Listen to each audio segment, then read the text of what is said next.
Okay, cool. So let's get rolling. Thank you everyone for joining us today. Today we have a very special guest. And this is the first in our series that we're calling kind of Trailblazers in the cloud accounting space. And these are folks that are doing things a bit differently. They're kind of, as one does, blazing their own trail. And here we have Susan Boles. Thank you so much for joining us. Yeah, thanks for having me. I'm excited. I think this is going to be really fun. Yeah, awesome. So as we did our research for this interview, we were talking about this earlier. You have not had a traditional path, as one might expect on a Trailblazer webinar. So apparently these are all true. So I just want to confirm, just for everyone in the audience. So you had not one, but 2 stints in the U.S. Air Force. Yeah, true. As both as a civilian and as an officer. Cool. You ran a guest ranch in Colorado. True statement. True statement. You started a running store selling running shoes and apparel. Yep. Oh my God. Okay. And then you were the CFO of the facility management for the University of Arkansas, while also running ScaleSpark, your advisory firm, and running the Break the Ceiling podcast. Also true. Okay. Cool. Well, that's a good start. So I'm actually just going to share my screen and we can kind of just jump into it. Stop sharing my screen and we can jump into it. So let's kind of start with the basics. In your own words, can you tell us a little bit more about how you got to where you are? Yeah, so I never intended to be a CFO. I never intended to be an accountant. When I graduated from college, I was in the Air Force. I was a security forces officer in the Air Force. So I was primarily law enforcement, criminal justice. That's the degree I graduated with. And when I got out of the Air Force, my husband was still active duty. So we were moving around about every 2 years, and I needed to find a career that was going to be really easily transferable so that when we moved, I could actually have a career, find a new position. And my mom happened to be in higher ed. She did institutional research, which is like data analytics for colleges and universities. And she was like, oh, you should do that. You have a background in social science. Like, colleges are everywhere. They're always hiring because nobody knows what institutional research is. So if you know and you have experience, it's really easy to get jobs. And so that's where I started. I started as a webmaster and data analyst at the University College of William and Mary was the first place I started. And so I did data analytics for a while until we moved to England. And I ended up running a bike store. The higher ed system in the UK is really different than the higher ed system in the US. And so my skills didn't really directly translate into higher ed there. So I showed up and I was like, what am I gonna do? We're here for 4 years, what should I do? And they happened to be hiring at the local bike shop. So I took a position as a manager there, ended up as a wing anti-terrorism officer, which is like the main anti-terrorism advisor to the wing commander at a base there, which was my second stint in the Air Force, and came back. And then we started opening businesses. So we did the guest ranch and the running store. And then I got a position as the data and technology geek for a virtual accounting firm. And that's how I kind of ended up taking this path towards being a CFO. That was a really pivotal role for me.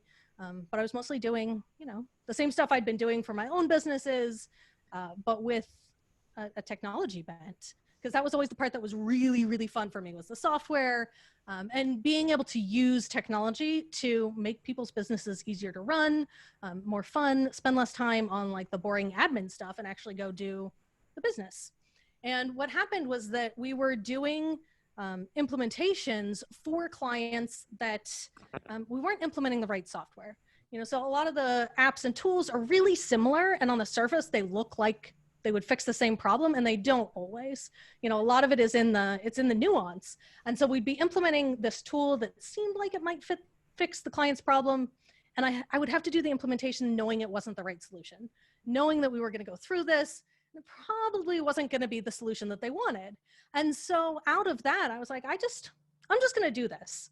I'm just going to start my own firm doing software advisory and implementation, basically being a cloud integrator, which people kind of know now, but when I started ScaleSpark, nobody knew what that was unless you were in Australia or New Zealand and part of like the Zero ecosystem.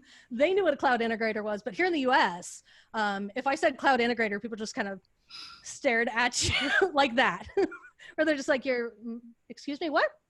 And so that was kind of my path there, was becoming a software consultant, for lack of a better word.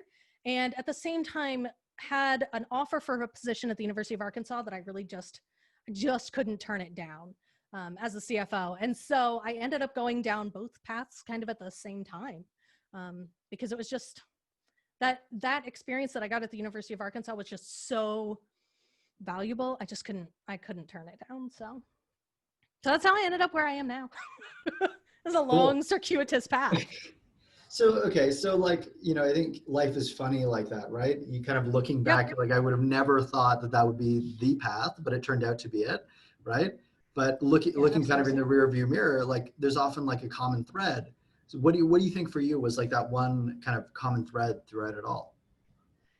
For me, I think it was really data and being able to use technology to do the job better. So for me, starting out in data analytics and even going back to college, criminal justice is a social science major. We do a lot of social science kind of research. And the thread that has always kind of run through all of the businesses and all of my jobs is being able to use data to make decisions and using technology to analyze the data to be able to make it easier so that you have the data when you need to make decisions. It's really important that it's there in real time. And technology is what you use to make that happen. So for me, data and data analysis has really been like a core aspect of every professional position and every business I've had. I know I have other questions lined up. I'm curious. I'm just going to let my curiosity run a little bit. So when you ran the running store, like how did you leverage kind of that data approach to help improve that business? Like how did it factor in? So, I mean, retail businesses are really actually all about data. It doesn't seem like it on the surface because you are, you're like, here's a shoe. You want the shoe? I have the shoe. You buy the shoe. So on the surface, it seems really very simple. But one of the things we learned really early on was that it's actually all about inventory management. So with running shoes specifically, you have a ton of inventory. It seems like you don't, because you're like, oh, it's just shoes, no big deal. But for each shoe you have, you need to have the range of sizes. And which sizes are you supposed to have? You're trying to predict the size of shoe that people are going to walk into your store and want. Because you have to order your inventory like 6 months to a year ahead of time. So you're trying to guess what people are going to like at that point in time, what size you're going to need, what style, all of those things you're trying to guess. And if you guess wrong, you're kind of screwed. And so our first year, we guessed really wrong. Like we just ended up with so much extra inventory because we guessed wrong. And the stuff that we ordered wasn't stuff that people liked. And that happens, especially in like fashion type industries. So once we kind of realized that it's all about data, all about inventory, you want to know what did you sell, try and predict what you're going to sell, and balance those so you're not over invested in your inventory. So when it really came down to it, it took us, a couple of years to actually have the data to be able to make better forecasting decisions. But there's so much data in retail because it's all about inventory. Got it. So you would look at kind of the past year's performance. What were the types of shoes that were best selling? And then just try and kind of lift and move that across to the following year's orders? So sometimes because, the manufacturers really change it up. So they're changing, oh, there's a new style of shoe and you're trying to guess like, are people going to like that or are they going to hate it? And so you try and kind of balance data that So size data we got pretty good at. A lot of the people were locals. We were in a small town. So we could get much better at how many of which size we wanted, looking at, you know, what size of this kind of shoe did we sell, you know, last year or 2 years ago. So we always tried to balance like consistent models. So they've been selling this style shoe for the last 10 years. We know people are going to come in and just ask for this one. And then, you know, put in a little bit of the new stuff and test it and see, and, you know, understanding that with the ones that you're testing, you don't really want to go very heavy in them. And so shoes that we were testing, we'd order, you know, 1 or 2 of the main sizes, see if anybody likes it. And some of that you could balance, because depending on the manufacturer, they would have some for you to order against. But sometimes if you didn't order it in the beginning and it essentially went viral, there wasn't anything to get. Like, you sold out what you had and that was it. So it's really an interesting balancing game, on top of the fact that the inventory that you buy is also, you're also having to manage the cash flow game. Because, you know, sitting on inventory, you've paid for it. Even if they give you terms, oftentimes you have to pay for it before you sell it. And trying to manage that plus the inventory data is the thing that at least gives you a little bit of a leg up in trying to guess what the future is. And when we're talking about trying kind of new types of shoes to test, we're talking about Crocs, right? That was the real like questionable shoe that you were testing. You're like, I don't know about this. We never sold Crocs, but we would sell, like, we would try flip-flops that came out from like one of the running shoe vendors, or they'd come up with a, you know, new design or new technology, and give those a shot and try and guess, you know, do I have the kinds of clients that are willing to spend $300 on a shoe, or are my clients exclusively like bottom range kind of people? And being able to look at the data of what you've sold before gives you a pretty good picture of what kinds of clients you have and what they spend money on. So, okay. So like, you know, looking at your broad set of experiences, I was trying to figure out like, what was the tipping point for you where you're like, hey, I'm being a CFO, like offering outsourced services around this, around data, around finances. That's my calling. Like, that's what I want to go and do. Like when we were like, yes, give me the eureka moment, or maybe there wasn't one, because I don't think there was, you know, it's always been kind of an evolution. The first couple were, you know, learning technology, learning the back end of businesses through my own business, through managing the bike store. You know, I got my MBA with the purpose of opening my own businesses, which made me the freak in my MBA classes, because everybody else was there to become the CEO of a Fortune 500 company. You know, at the beginning of our program, they were like, oh, what do you want to do with your MBA? And I was like, I want to own a bike shop. And they were like, I want to be the CEO of Facebook. I'm like, oh, okay, we're on very different paths here. And my original thought was that if I had an MBA, I would be more likely to get a business loan. That when I went to go get a business loan, they would, you know, the banks would be like, oh, you have an MBA, you understand how this works. Yeah, sure, here's money. Doesn't happen that way. Did not accomplish that at all. But it did give me, you know, a leg, I guess a foot in the door of this path of becoming a CFO. But it's definitely a really non-traditional path. So I think every position I had, every opportunity I got a little bit closer to being that data and tech person. But I don't think there was ever really a point where I was like, yep, this is what I am.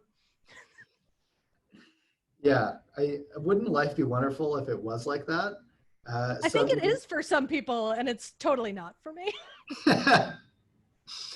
Yeah, I haven't met anyone like that. I'll be honest.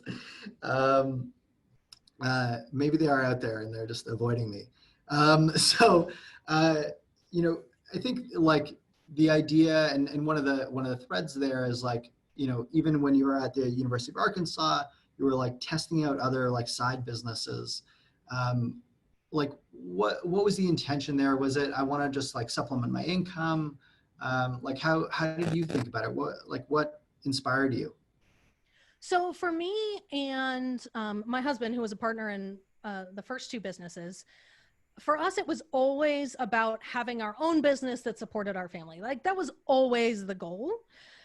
And the businesses that we had So the guest ranch and the running store, he was there as the face of the business. And I did a lot of the back end stuff that I could do, early in the morning, late at night when I wasn't at my full-time job. When we got to Arkansas, I had a full-time job, and I also now had my own business that he was not necessarily a part of. Like I couldn't lean on him to do sales anymore, because, as a service business, I'm basically selling me, like I'm selling access to me. It's not running shoes or a stay in a cabin. It had to be me, and who's going to buy something, who's going to buy time with me without talking to me? Like that didn't make sense anymore. And so it was an interesting transition, but the goal has always been having a business that allows us freedom, that allows us flexibility, and supports our families and pays our bills. That was always the point.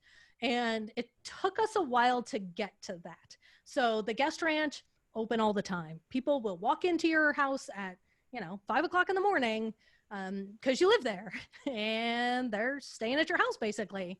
And, that was something where we're like, I don't want to do that. My son was 1, we'd be sitting in our pajamas. People would walk into our house and we're like, okay, this isn't working. We had a bar. My husband would be at the bar till, 2 o'clock in the morning. I'd get up at 4 with my son. And we just like, this isn't working for our life. There's no freedom. There's no flexibility. It seems like it would be, but it's not. Yeah. And so we sold the ranch and opened the running store. And we're like, cool, there's hours. We don't live there. The door's open, the door's shut, and then we're done. But we also had employees that didn't show up, or, we had to work late or cover shifts, or it still wasn't flexible. It had specific hours. Somebody had to be there. If we didn't have somebody else to cover it, we had to be there. We had to, drop whatever we were doing to be there. And so when it came to ScaleSpark, I specifically designed it around what do we want our life to look like? How can the business support what I want my life to be? And that was a real transitional moment for us, where all of a sudden we had a business that was what we wanted it to be. And it was always there.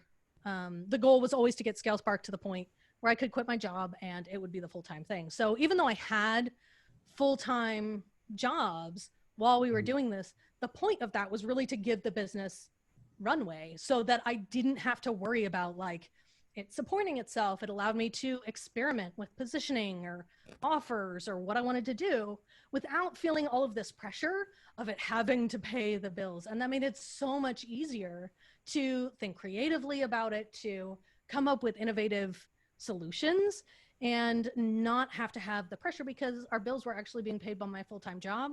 We designed the business so that I could get to pretty much full-time while I was working full-time and make that transition. It certainly wasn't smooth by any point, but I never really saw the businesses as side hustles. I always kind of saw my full-time job as the side hustle and the business was the thing.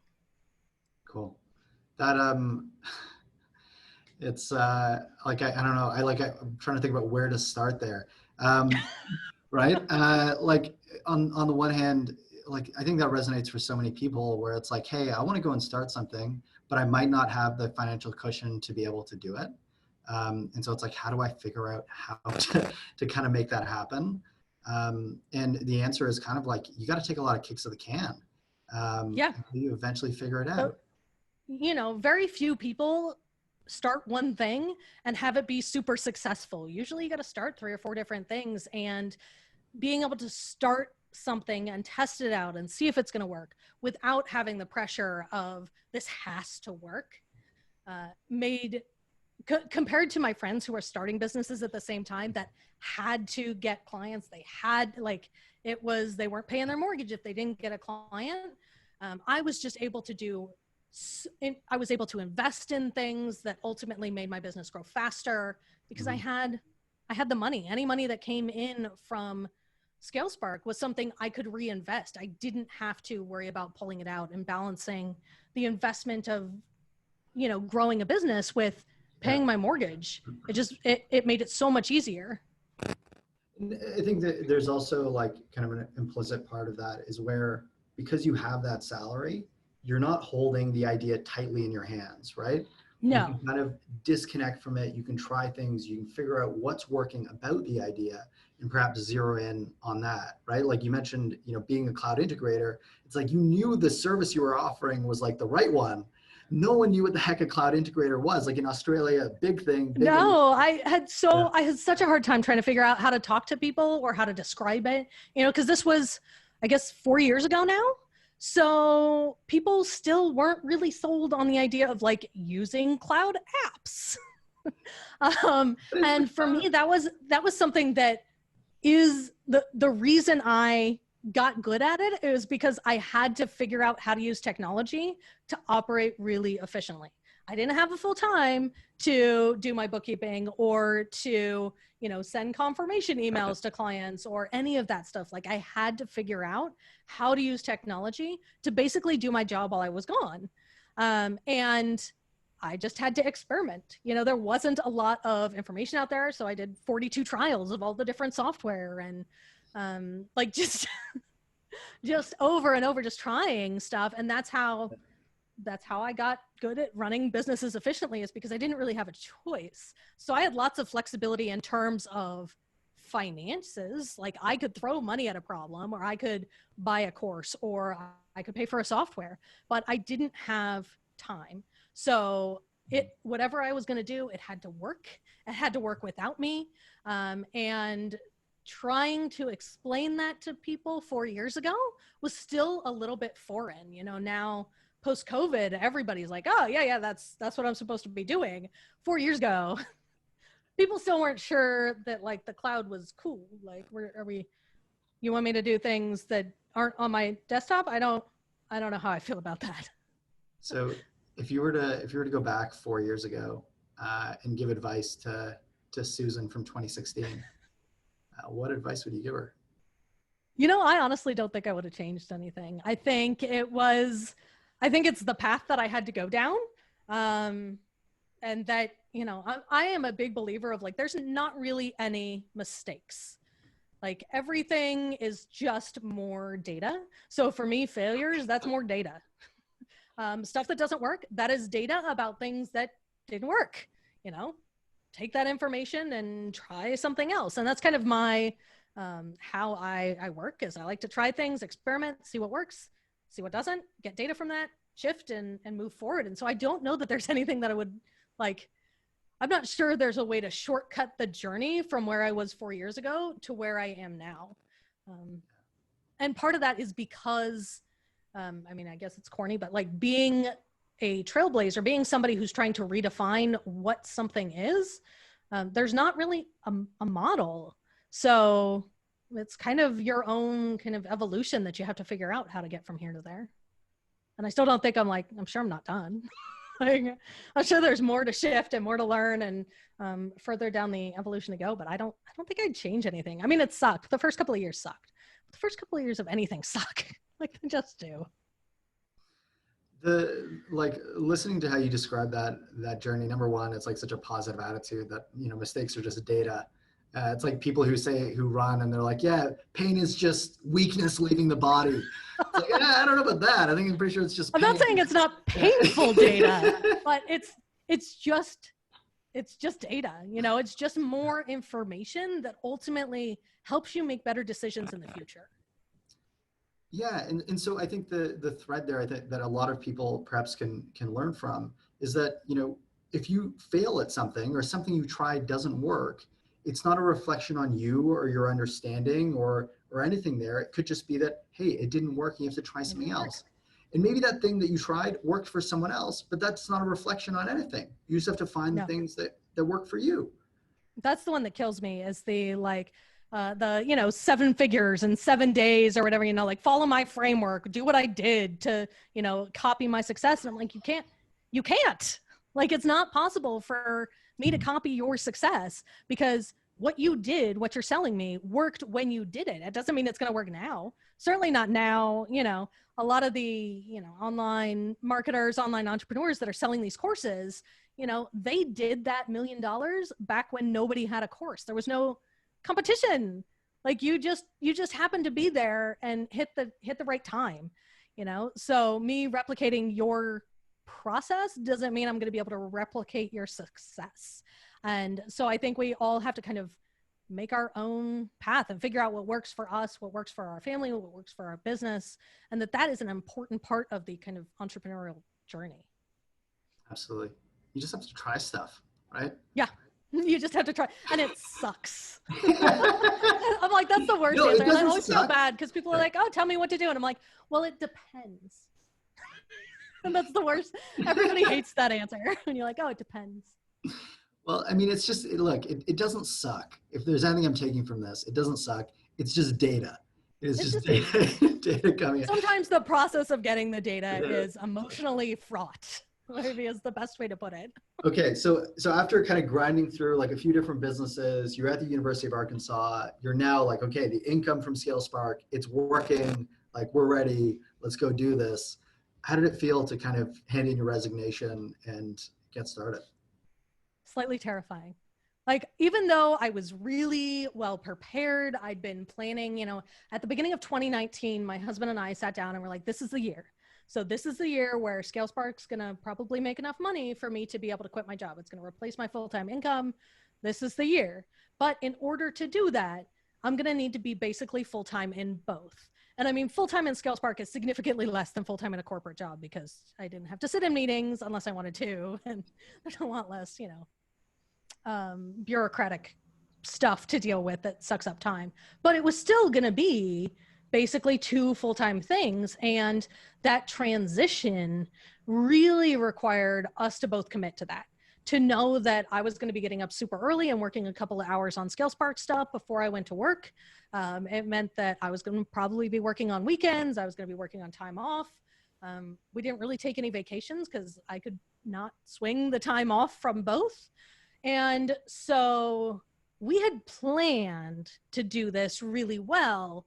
The transition was still painful, and definitely when I went to go actually pull the trigger and be like, hey, so I'm not going to work here anymore, was terrifying. And it ended up being kind of a gradual transition. They suckered me into consulting for a couple of months before I really pulled the plug. So it was kind of a gradual thing. But that was the first time so my husband had been full-time in our businesses for quite a while. This is the first time that I was I was also going to be full-time and that we wouldn't have a salary. Neither one of us would have a salary. So we are both now like full-time self-employed people. And that's just a really different position to be in than knowing that money is coming in every month. So yeah, terrifying is mostly, I don't think there's any way, no matter how prepared you are, to make that jump not scary the first time. Yeah, I mean, you're basically looking down the, not maybe barrel of the gun is too strong. I think definitely too strong. I don't know. It depends. It depends on the day, I think. Yeah, I mean, you're jumping out of the plane potentially without a parachute, right? Yep. And you kind of have to figure out how to make one with whatever sticks or material you have. Yeah, and I mean, luckily I was jumping into a fully formed parachute that I had, 3 years worth of data as to what ScaleSpark could potentially bring in. And I had clients and I had a network, and I wasn't going in blind. It wasn't the same as like me deciding, okay, I'm going to start my business. I'm going to quit my job. I'm going to start my business now, and having to then build up all of that equity. Yeah. I had already built that. So I was at least stepping out probably with a parachute, but I was still having to step out of the plane. Doesn't feel like my stuff. Cool. And so what was ScaleSpark at that point, like right when you were stepping out of the plane, and how has it evolved? So the first idea I had was actually to help accountants move their practice to the cloud. Was the very first thing that I was going to do. And it didn't work because at that point, accountants didn't want to move their practice to the cloud, and it just was not a niche. So I broadened that out into kind of all small business. And originally it was a software consultancy where I helped small businesses figure out what tools to implement and then actually help them implement them. And it was mostly finance and project management type tools. So that's where it started. It gradually evolved from that into what it is now, which is really more business strategy, virtual CFO type services. And in the middle there was a little bit of project management, implementation that basically came out of this idea that, one, I wanted recurring revenue. So originally software implementation on a project basis, which sucked because you always have to get new clients. You fix somebody's business and you're like, here you go, you're fixed. Bye. And originally, I wanted to focus more on having recurring revenue coming in every month, because that, again, was a main requirement for me to be able to quit my job. I had to know that money was going to come in every month, and that required kind of shifting the business model. And I couldn't figure out, what does a retainer for software implementation look like? And what I realized was that doing the implementation, most of what I was doing was training people to understand how to manage software. I was training them how to be good project managers. I was training them how to analyze workflow. And I realized, I was like, I'm spending all this time. What if they just hired me to do that? Like, what if I just did it for them? It makes the software implementation easier. It makes everything else easier. I don't have to train anybody else. I get to make the decisions because I'm the operations person who's going to be making these decisions. So that shifted, and I was calling myself an implementer or an integrator for about a year. And finally I was like, I don't really like the project management stuff. Like, that's just not my jam. I understand it, but I really prefer to, like, set it up and then hand it to somebody. I don't want to manage projects day to day, or at least I don't want to manage anybody else's projects day to day. And that was where I kind of decided to shift into the virtual CFO, which was focusing more on the parts of the service I was offering that I really liked, and getting rid of the parts that I didn't. And so it definitely evolved, both as I experimented with what I was doing, I realized this is the part that I like doing. This is the part I don't like doing, and trying to figure out how to kind of craft the services I was offering to balance both of those. Yeah. Like the data that you were getting, not only from like the market, right? That's valuable, certainly, but it's also data that you're getting for yourself. About, Absolutely. like what are the services I enjoy delivering? What am I uniquely positioned to deliver to my customers? And therefore, what can I charge, like perhaps, hopefully, a premium for? Yeah, absolutely. And I think so the one part that I always loved was the fact that, because I worked with a lot of different clients, I had data from a lot of different businesses. So if I wanted to try something new in terms of workflow, or test out an app, or we could suggest it for the clients I was working with, and I would get to see that actually happen in real time with several different businesses. And at the same time, I had been in the position of building a business I hated. And I'd done that a couple of times, unintentionally. My husband and I had talked about running a B&B or owning a bike store for ages. Like, that was our dream. And when we actually went to do it, the day-to-day of running that business was just miserable for us. It just wasn't the business we wanted to run. Could we do it? Sure, absolutely. Did we want to? No. And I think so many people end up building a business that they could build, and not the business they genuinely want to run. I still have a hard time with that when I know that I could fix somebody's problem for them, and trying to set boundaries for myself, going like, hey, remember, you don't like doing this. Just because you can do it doesn't mean that you should. And that's still that's still a work in progress. But knowing and paying attention to when I was really having fun, what tasks did I really just dread doing? And then kind of evolving every time I sold a new client, I evolved the service to be closer and closer to what I liked doing and what still served the purpose. Could I still accomplish the goals without doing monthly calls? Could I still accomplish the goals without, standard practice, and trying to test those things out and see if I could still get the same kind of results. And again, I said, I like experimenting, taking the data. So I am constantly tweaking services and offerings and just trying to get more data. Does this work better? Does this not work better? And using that. It's like awesome, your willingness to just like jump into things. You're like, hey, this seems exciting. I want to try it and go for it, right? Because like, I think having met a lot of, accounting and bookkeeping professionals and kind of CFOs, it's like, oftentimes people get stuck in I want the perfect version of whatever it is, right? And I do that though. No, but like, I think but the difference, I think, is sometimes that some people are like, oh, I tried it, it sucked, I'm not trying it again, right? And your attitude is very much, I'm going to try stuff, I'm going to get some stuff wrong along the way, but I'm going to be directionally correct over time. And that's where Yes. like your power comes from effectively, right? Yeah, And and I what, mean, I think that's one of the things that I really took away from my Air Force experience and from being a military spouse for so long, because you are not in control of the situation.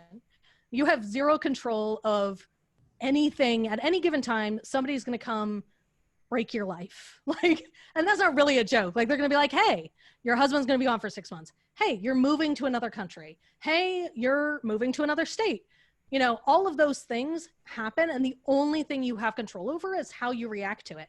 And, you know, our family motto for the longest time has just been make it work. Like, no matter what it is, there is a way to make it work.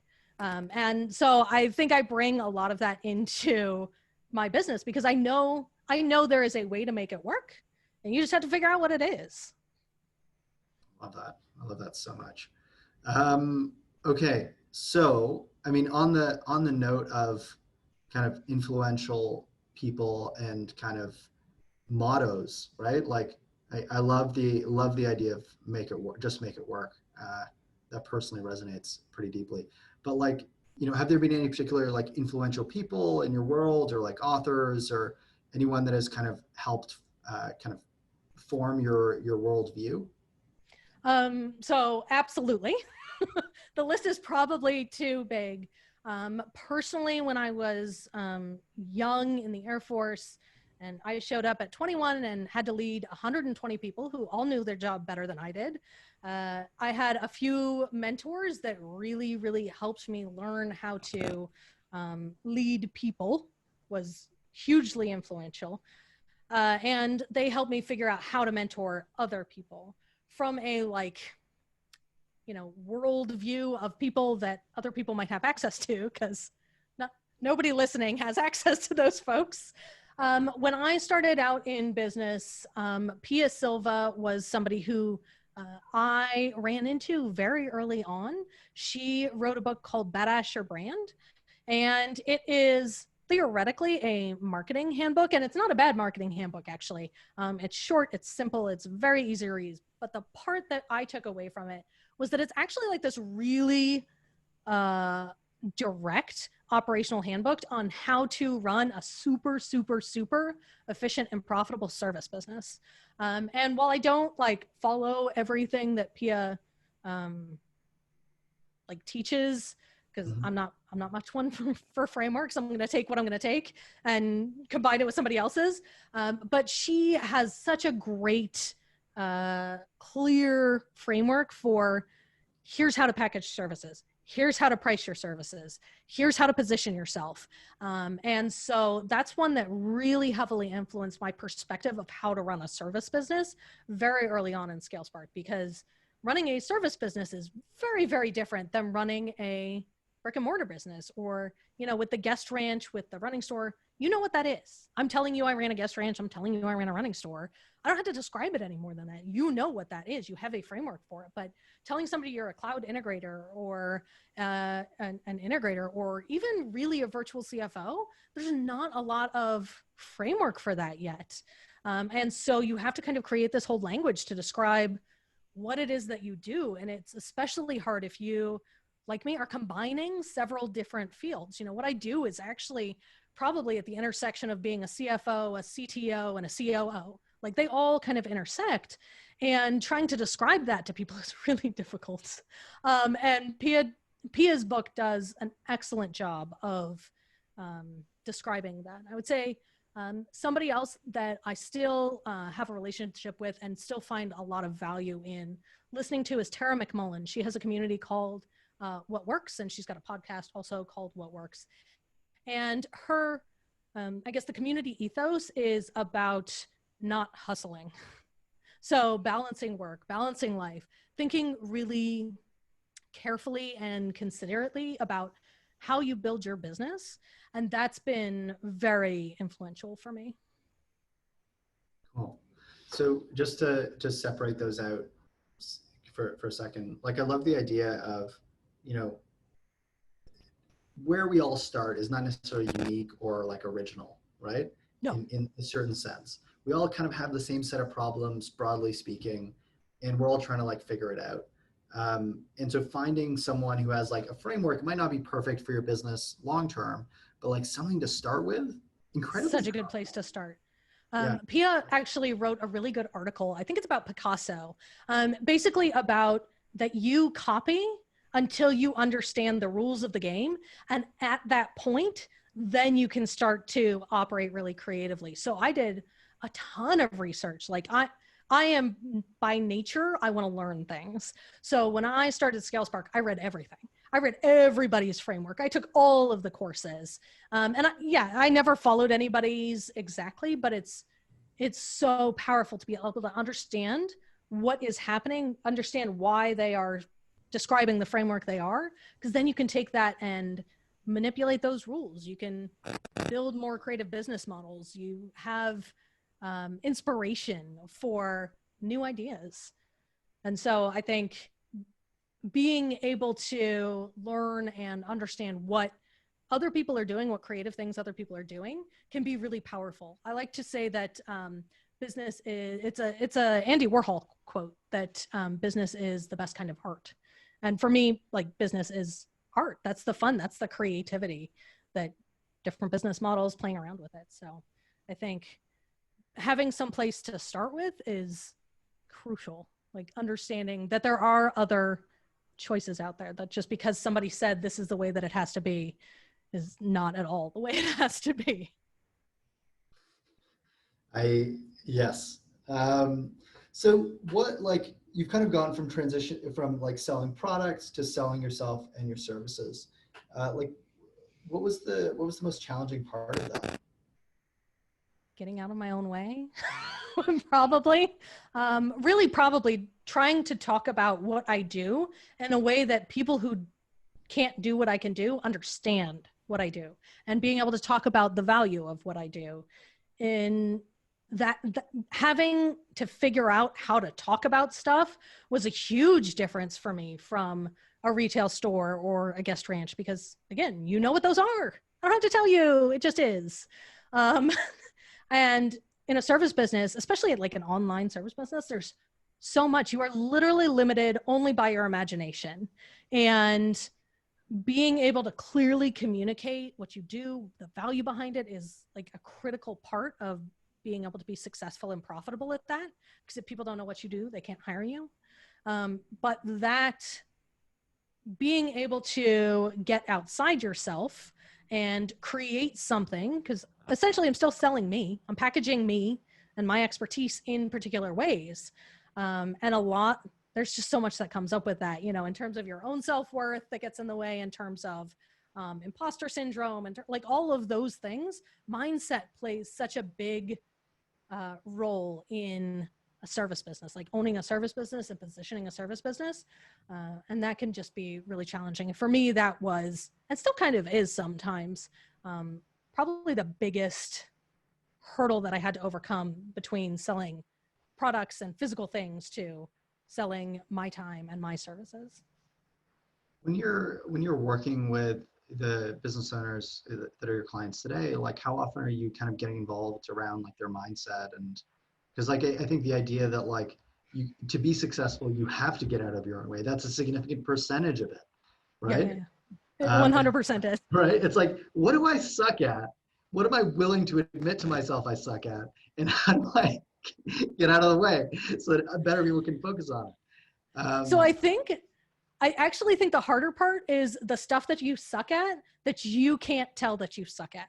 Like that's actually, because the stuff that you suck at, you can go get help with. You know, like you can be like, I suck at sales. Okay, I'm going to hire a sales coach. Or I suck at operations. Okay, cool. I'm going to hire an operations manager. Like those are things that are easy fixes if you are aware of the weakness. But what happens, what I see a lot is that business owners get in their own way without realizing that that's what's happening. So we actually ended up doing a whole series on the podcast about this, because somebody asked me, you know, what is the number one thing that you see from clients? Like, what is the one thing that everybody messes up? And I didn't really have anything. There's no like, it's not like everybody messes up bookkeeping or everybody messes up, payment processing, or there's no one thing that everybody messes up, except that as founders, we build businesses that reflect us. They reflect our strengths. They reflect our weaknesses. So does our team.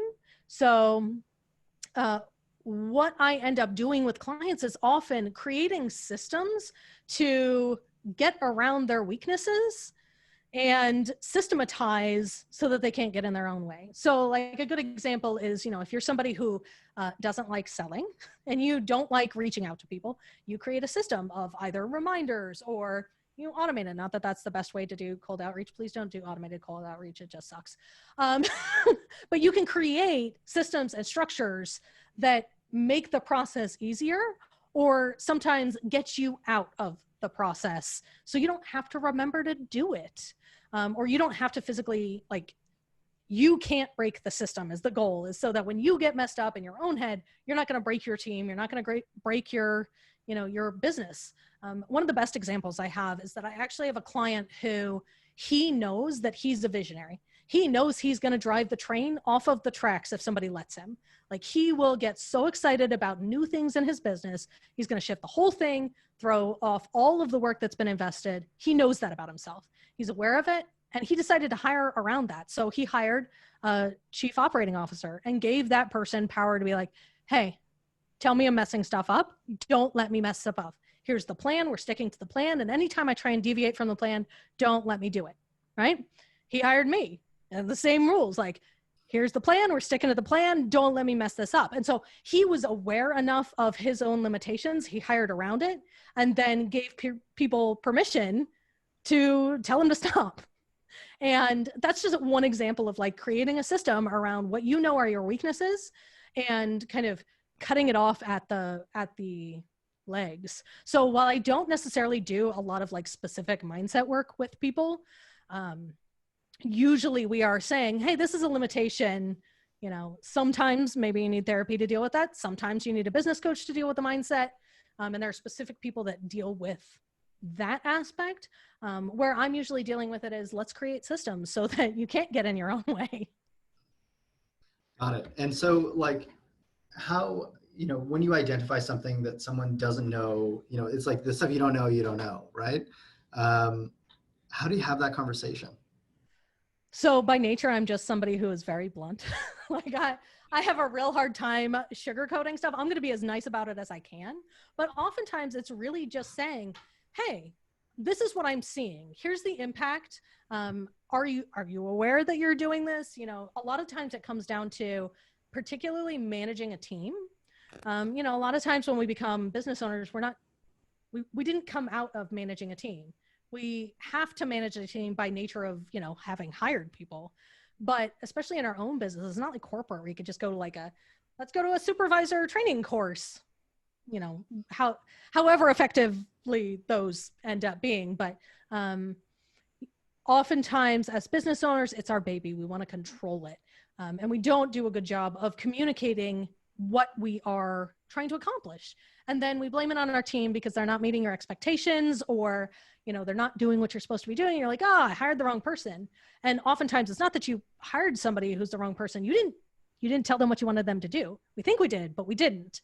And so oftentimes it comes down to that. And sometimes you can put in systems like, hey, let's get a project management system that allows everybody to clearly see what the priorities are, who's working on what. Let's use technology to help enhance communication. And sometimes it's just, you got to have a conversation, be like, hey, here's what I'm seeing. This is something that we need to work around. Here are some suggestions to work around it. Like sometimes I will say like, hey, I think this is something that maybe you should deal with in therapy, or here's a good coaching resource, or sometimes I'm doing referrals, and sometimes it's as easy as, well, let's put in this system to help you do this better. But it always comes down to just, I am a big fan of Kim Scott. She wrote Radical Candor. And it's like my favorite leadership book, hands down. If you are going to learn how to be a leader, read Radical Candor. But one of the things in there is that clear is kind. being clear about your expectations, being clear about what you want to accomplish, ultimately that's a whole lot kinder to somebody than beating around the bush or ignoring it. And for me, my job is to help business owners run better businesses. And ultimately my job there is to tell them what's going wrong. Like, that's what they hired me for. They didn't hire me to be like, everything's fine, you're fine, it's great, because they know that it's not. Otherwise they wouldn't have hired me. So ultimately that's my job, is to have those tough conversations. And I very rarely have anybody that's like, yeah, I don't do that. Usually when you're like, hey, this is what's happening, they're like, oh, I didn't know, because people can't fix things they don't know about. And if you don't tell them about it, they can't know about it and therefore fix it. So for me, again, it's just data. Like, I don't get offended when people tell me like, hey, this could be better. For me, it's just more data to make things better. So I guess that's how I frame tough conversations, is it's just data to help them get better. Everybody wants to do a good job. Everybody wants to offer a good service. Everybody wants to be a good client, a good provider. And the way that we do that is having people honestly tell us what's not the best. Yeah. I think part of that is like, you're also good at making people feel like you're on their team, right? And you're sharing that feedback for the betterment of not only the relationship, but also for them, right? Yeah, absolutely. Yeah, that's such a great way to frame it. Okay, so we have about 7 minutes left. We have a few questions from the audience. If anyone else has additional questions, please do pipe into the Q&A box, or even in the chat. Either is great. So, I think you've kind of like landed on this like differentiated kind of positioning in the market, where you're like kind of virtual CFO, like outsourced CFO, but with like data and operational kind of expertise, right? If I was starting an accounting or bookkeeping firm or outsourced CFO, like what do you think I should kind of use to kind of figure out what my differentiation is? Like what do you think I could do to stand out? I think the question of like finding your own differentiation is really personal. It really comes down to, what is the part of this that you love? And some people, they love doing tax. That is just my worst nightmare. Like, please don't make me do taxes. But for some people, like, they love doing taxes. So lean into that, find the thing that you love, that you can be very passionate about, and go for it. And I think being able to lean into and kind of harness that passion for whatever aspect of it is that you do. Like, I get really super passionate talking about technology. Like, I will just get really, really engaged talking about software. Like, people are like, oh, have you seen this new tool? And I will go down the rabbit hole, and we are going to talk about it for the next 45 minutes. I can't turn that off. Like, I can't I can't filter that. I just can't. And so I think you need to find the part that like you will go on a rant about and get so excited about, and then just lean into that, because there is so much space and so much potential in the accounting market. Like, business owners, particularly like right now, business owners are desperate for people who stand in the thing that makes them unique and can communicate that and show up. It's honestly pretty easy to stand out in the market right now. If you are online and you are saying, I'm a tax person, like, all I do is taxes, I don't do any of the rest of the stuff, and I do taxes, and I do it because I love it and because I know all about it. That's what I do all day, every day. And lean into that, lean into the part that you are most passionate about. And it's going to be hard not to be differentiated, really. And like, on the kind of same sort of theme, like, do you view differentiation kind of niching or niching down as like two kind of sides of the same coin, or do you view them as separate? It doesn't have to be. So niching can The thing about niching is it can help you deliver better services. So for me, I only work with service businesses because the operations and technology that go into like a retail business are really, really different than a service business. The workflow, the stuff that you have to handle, really different. So niching can be a method that you use to become differentiated. But I also think you can differentiate by virtually anything. You know, you can say, I am freaking awesome at customer service. I am great at, not being jargony. I am great at explaining this in really clear language so that business owners understand. I am great at this thing. So it doesn't have to be a niche. For me, having a niche makes it easier for me to deliver more efficient services, deliver with more expertise because I'm doing the same thing. I'm working with the same processes and the same tools, which means every time I work with a client, I get better at it. I get faster at it. I find new solutions. And so being niche allows me to be better at my job, but I don't think that's the thing that necessarily differentiates me. You know, the thing that differentiates me is my perspective. It's how I approach business. It's how I approach being a virtual CFO. It's how I approach melding technology and accounting and data and workflow. So it's not necessarily just because of the niche. The niche allows me to get a lot more specific and better at what I'm doing. And where can people find you online? So I am online at scalespark.co. I am on Twitter at the Susan Boles, and the podcast is Break the Ceiling, and you can listen to that wherever you listen to podcasts. Awesome. Thank you so much for joining us. This was really, really fun and super informative. Yeah. Thanks for having me. This is fun. All right. Thanks so much, Susan. Thanks everyone for joining us.